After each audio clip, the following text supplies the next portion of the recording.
Assalamualaikum warahmatullahi wabarakatuh. Jumpa lagi dengan saya Roni dalam tutorial penyusunan laporan keuangan dari awal. Pada tutorial sebelumnya, kita telah membahas mengenai pembuatan aplikasi laporan keuangan, neraca, dan laporan hasil usaha. Pada video tutorial ini, kita akan membahas mengenai penyusunan aplikasi laporan keuangan, meliputi laporan arus kas, dan membuat kartu piutang serta kartu hutang. Baik, marilah kita mulai untuk membuat laporan arus kas.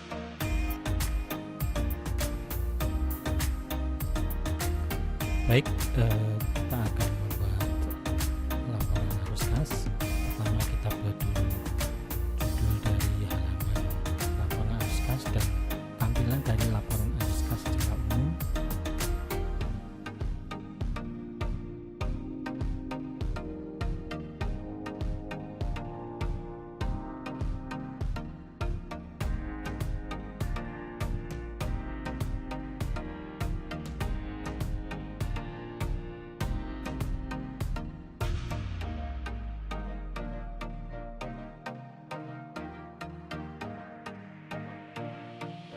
Nah, saya akan jelaskan cara untuk membuat laporan arus kas yang paling mudah.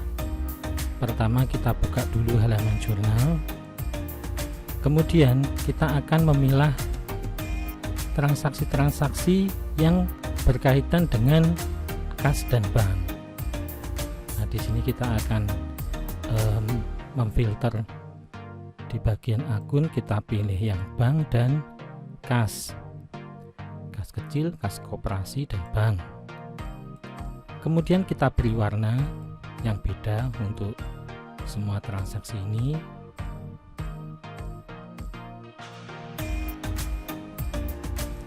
Nah, seperti ini.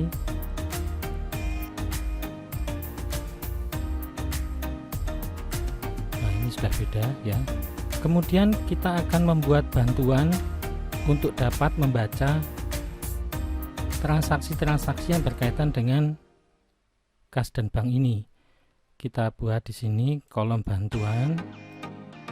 Kita sebut dengan bantuan keempat ya. Bantuan keempat.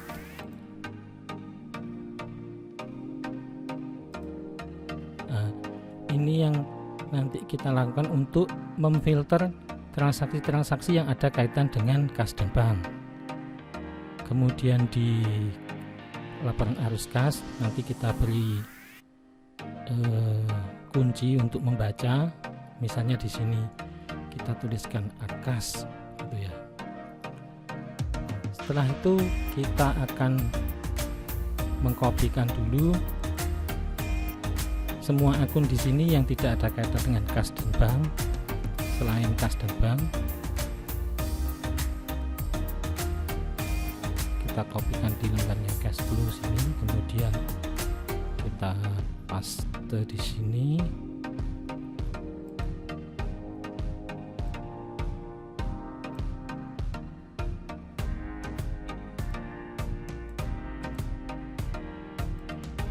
Kemudian di halaman jurnal, kita kembali ke halaman jurnal. Nah, di sini kita pilih transaksi-transaksi yang ada kaitan dengan kas dan bank tadi yang sudah diwarna. Misalnya di gaji karyawan ini kita tuliskan seperti kuncinya tadi, terserah kuncinya kita apa, misalnya di sini arkas, kita copy pastekan saja biar tidak berbeda. Nah, seperti ini. Ini adalah beban gaji, lawannya bank. Kemudian di sini juga kita klikkan saja huruf pertama, nanti akan keluar sendiri kalau Excel. Kita lanjutkan untuk semuanya, kita tuliskan begitu yang ada kaitan dengan kas dan bank.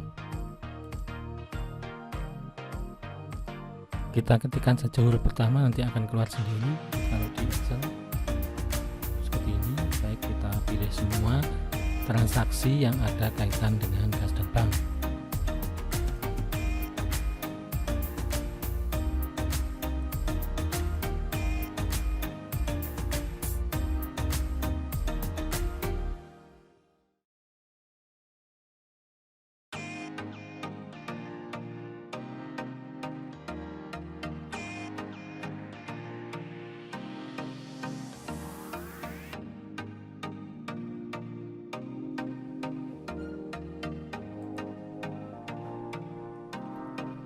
Setelah selesai, kita kembali ke halaman cash flow.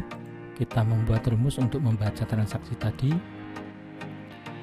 Kita ketikkan rumusnya sama dengan sum if pakai S ya.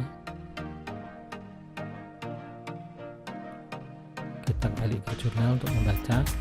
Kita tampilkan ini nanti kredit dikurangi dengan debit. Kita tampilkan yang kredit dulu. Sum if, jumlahkan kolom J ini, titik koma jika kolom H ini kolom akun, titik koma sama dengan di cash flow-nya sama dengan di sini akunnya di kolom I ini, di baris di kolom di I, titik koma jika di jurnalnya untuk membaca yang kunci ini tadi di kolom K nya jika sama dengan kuncinya di sini tadi. Kita tutup, kemudian kita enter. Nah, seperti ini. Ini adalah kredit, nanti yang kolom kredit dikurangi kolom debit. Kita kurangi dengan yang kolom debit, kita kopikan saja.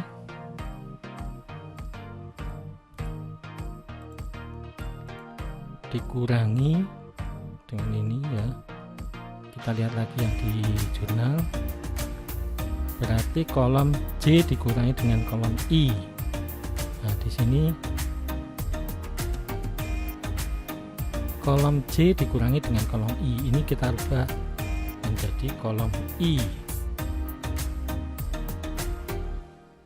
ya.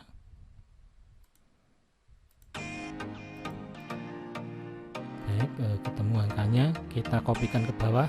Sebelumnya agar kuncinya ini tidak terbawa, kita kunci dulu dengan F4. Ini di kolom J5, kita lihat kolom J5 ini, kita F4, kemudian yang satunya lagi juga F4, kita enter, kemudian kita kopikan ke bawah.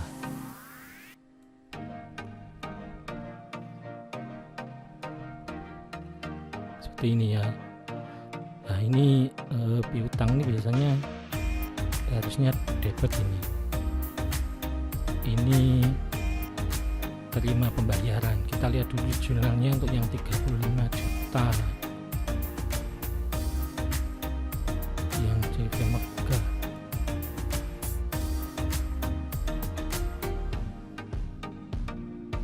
Nah, ini ternyata ada yang keliru jurnalnya.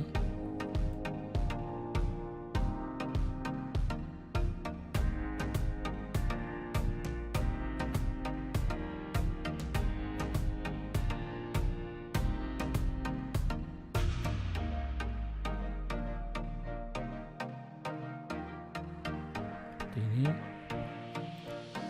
Nah, kalau sudah kita jumlahkan,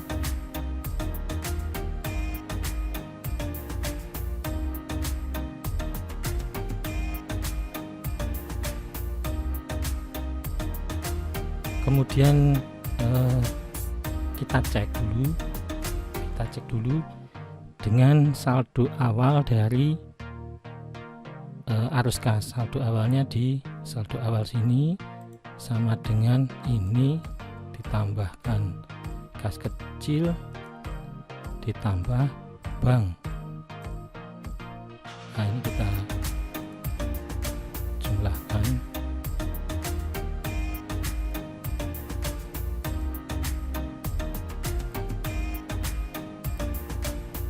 Nah, kita cek yang di neraca akhir.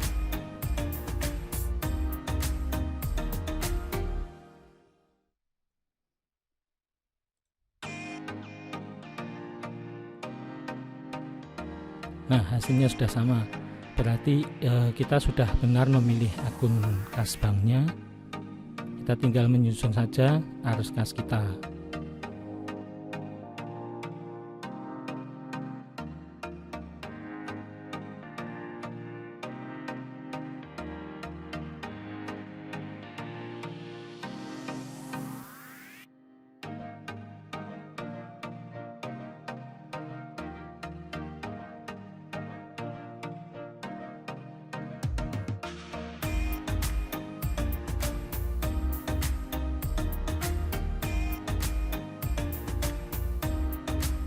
Kemudian untuk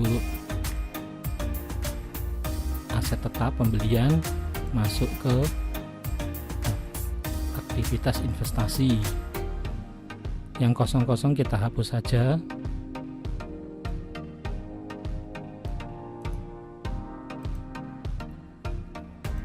Ini berarti pembayaran kepada pemasok.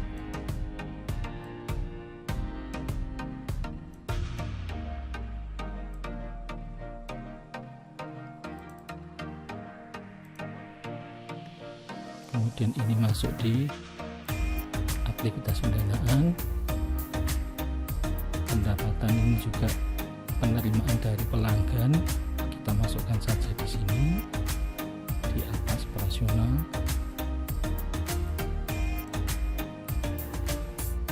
Kita hapus yang kosong. Ini juga masuk operasional lainnya nanti ya.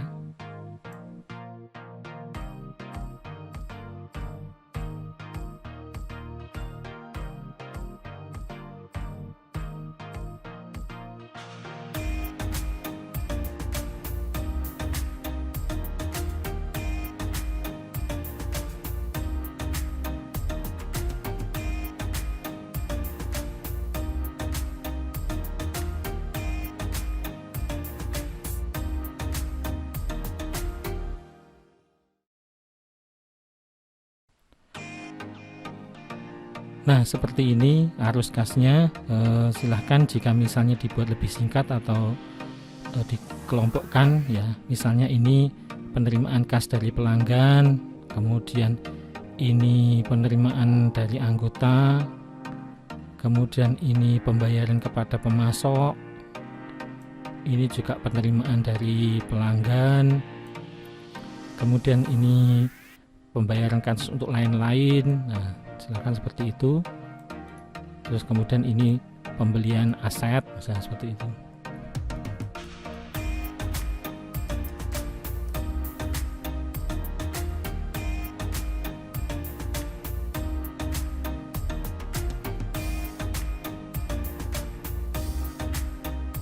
Kemudian dari sini kita tuliskan jumlahnya, kenaikan dan kurung penurunan kas, saldo awal, kemudian saldo akhir.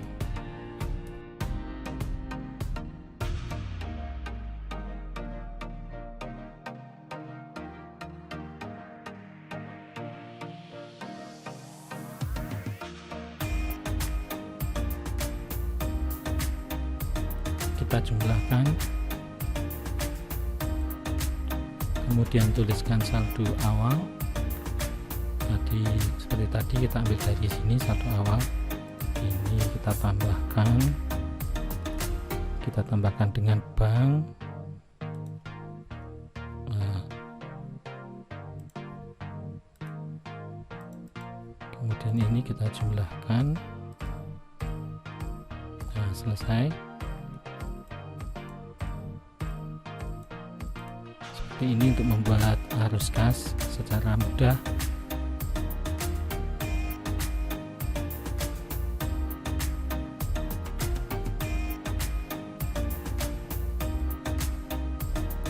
Baik, kita telah selesai untuk membuat laporan arus kas.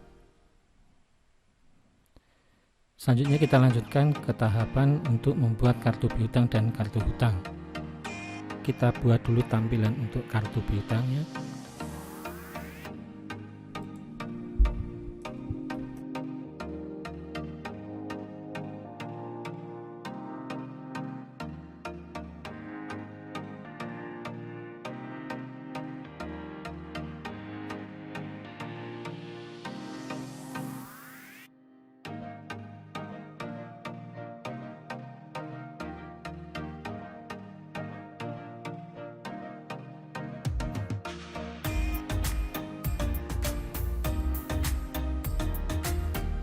Baik, selesai. Kemudian kita isi. Nah, kita misalnya membuat kartu piutang anggota. Ini untuk namanya kita pilih saja yang transaksinya paling banyak. Di sini kebetulan yang namanya Tejo memiliki transaksi paling banyak. Kita pilih saja di sini untuk transaksi dari piutang anggota.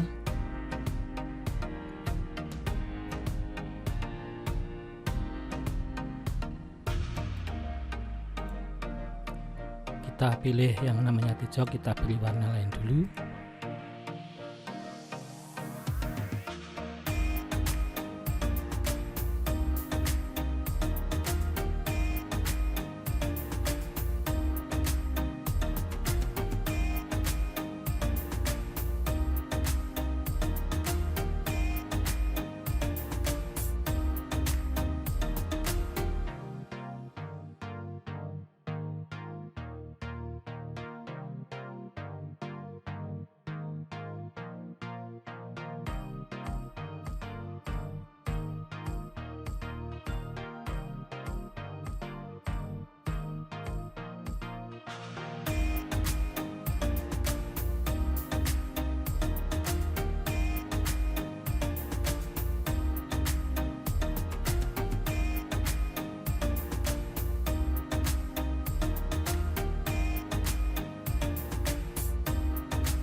Nah, selesai sudah kita membuat dan mengisi kartu piutang anggota ya.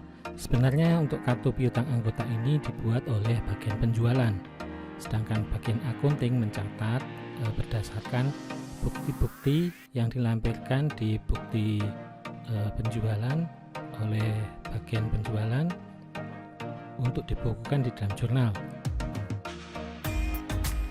Nah, seperti ini untuk kartu piutang. Kemudian kartu hutang nanti hampir sama dengan kartu piutang.